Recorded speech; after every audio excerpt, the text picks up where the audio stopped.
Good morning, and welcome to your weekly message from First Congregational Church, Milford, New Hampshire. I'm your pastor, Al Hoyt. Today is Thursday, July 14th. So there's been a lot going on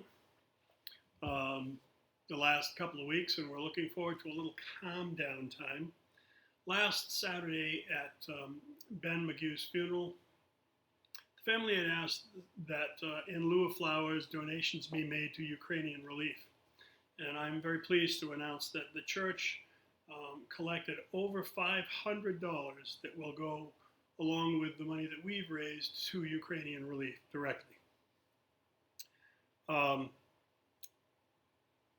There's not a whole lot going on other than our worship services during the week, but Monday through Saturday, the Silver Lining Circus will be here this next week coming up. They've been here all week, and it's kind of fun watching the kids doing all the different things. They have trapeze apparatus set up on the lawn between the two buildings, and it's really been kind of joyous to hear all these kids, doing all these different fun things during this summer camp that they've had. August 7th, we will be going to the Nashua Silver Knights game. We still have 3 empty seats available for that. It's August 7th. It's a Sunday afternoon at 3 p.m. The tickets are $21 each. It includes the private box seats, all the food, all the beverages, and every time we go, we always have a good time. So I hope if you're interested and you didn't reserve a seat, then you can still get one. We still have 3 seats left, and we would love to have this completely filled out. Several people have asked about Fran Rujo's memorial service, or if there are any services for her. There will be a graveside service this Wednesday, the 20th, at the Riverside Cemetery. But it is a private service for family only. My understanding is that when Fran's son and husband passed, when each of them passed, those were also private services for family only. I know that many of you have expressed a desire to attend, but this is the family's request, and we really must honor it. So every year, especially early in the spring, we notice that the dandelions pop up everywhere in our gardens. And some people have different feelings about dandelions than most, but I never cut the dandelions or mow the dandelions until after the other flowers have come up. Because in a lot of cases, the dandelions are the only flower that the pollinators, the bees and some of the other pollinating insects have available to them until after all the other flowers come up. So I had a neighbor that used to call every year and say, "What are you going to do about those sunflowers?" And generally, I mean the dandelions. And I say, "Well, we're going to wait until after the other flowers come up, so we don't endanger the bees and the other pollinators that are really important." They didn't like that, but wasn't much they could do about it. But I was reading through one of my favorite books, The Parables of Safer the Sage, and found this story that just tickled me, and I hope you enjoy it as well. It's called The Plant I Did Not Buy. Now, while I was setting out the roots, which Keturah had bought from the man who made the seed catalog, I found one root that stuck up out of the ground, and I laid hold upon it, and I said, "Here is a root that beareth no label. I wonder what it is. Behold, I know not, yet I will plant it, and see what cometh up." And Keturah answered and said, "Knowest thou not what that is? It is a dandelion, which thou didst dig up in making the holes for the flowers." And I was ashamed that I had not known it before. Nevertheless, I saw what it was, even while she was telling me. For I am not wholly an ignorant man, albeit for the moment I knew not the root, what it was.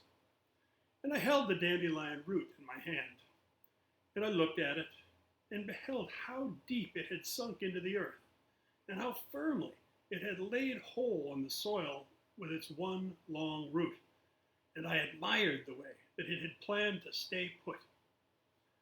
And I looked at the top, and though it seemed to have no life, yet there were leaves, curled up and ready to push themselves forth. Yea, and a bud that was all but ready to lift its head above the ground as soon as winter was past. And I said to the dandelion, Behold, thou art a plucky plant. Thou sinkest thy root to a great depth. Thou sendest up thy hollow stalk in the form of construction the strongest known to any engineer. Thy white ball of soft down is the most beautiful and delicate thing in nature. Yea, and even thy yellow blossom is marvelous, for every little yellow leaf is a flower.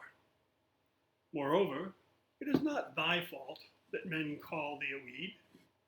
If it were only hard to make thee grow, men would pay good money for thy roots, and break their backs setting thee out, and declare that a sight of thee sprinkling thy gold over a green lawn was the perfection of gardening.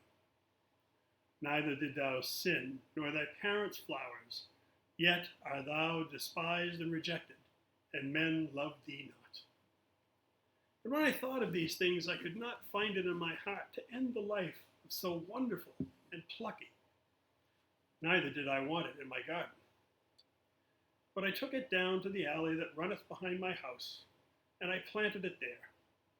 And I said, Now the Lord judge whether it be not better thou should grow there than the ground be cumbered by a tin can. Yet I looked around and hastened back home, lest my neighbors should know that I had planted a dandelion. And who knoweth whether I did right or wrong? For if some great blight should come upon the dandelions in the front lawns of all men, men would then come and seek my ally, and beg a seed of my dandelion. For though I be chided for giving the dandelion a fighting chance for its life, yet I have known men whose lives were as weeds, whom God hath spared in his mercy, and they bloomed in wonderful and unexpected goodness. I hope you enjoyed that as much as I enjoyed reading it. Please join me in the Lord's Prayer. Our Father, who art in heaven, hallowed be thy name. Thy kingdom come, thy will be done on earth as it is in heaven. Give us this day our daily bread, and forgive us our trespasses, as we forgive those who trespass against us. And lead us not into temptation, but deliver us from evil. For thine is the kingdom, and the power, and the glory forever and ever. Amen. Now, as most of you know, Verna and I will be going on vacation from August 1st to August 21st. I will not be recording weekly messages during that time. When we come back, we'll record our usual weekly message the week following, but I think we all need to take a break this summer and just relax and have some time to ourselves. And I'm looking forward to having a little bit of time to just read and do some of the things that we don't usually get to do during the year. I hope you will take some time for yourselves to rest and relax and refresh yourself before we begin our activities in September. So until I see you again, take good care of each other. Take good care of yourself. And God bless you.